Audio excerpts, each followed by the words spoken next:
VSN அகாடமியின் தினம் ஒரு கூற்றுக்கான 53வது வினா. இந்தியாவின் முதல் பொது தேர்தலுக்கு பிறகு 1952 ஜூன் 17 அன்று முதல் மக்களவை அமைக்கப்பட்டது. முதலாவது மக்களவை 1956 ஏப்ரல் 4 அன்று கலைக்கப்பட்டது. இந்தியாவின் முதல் மக்களவைத் தலைவர் ஜி.வி. மௌலாங்கர் ஆவார். தற்போதைய மக்களவையின் தலைவர் ஓம் பிர்லா ஆவார். இவர் 2019 ஜூன் 19 முதல் மக்களவையின் சபாநாயகராக உள்ளார். ஆன்சர்: கூற்று 3, 4 சரி, 1, 2 தவறு.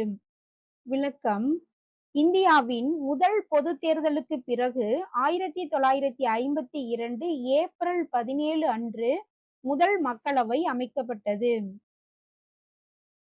நெக்ஸ்ட், முதலாவது மக்களவை 1957 ஏப்ரல் 4 அன்று கலைக்கப்பட்டது.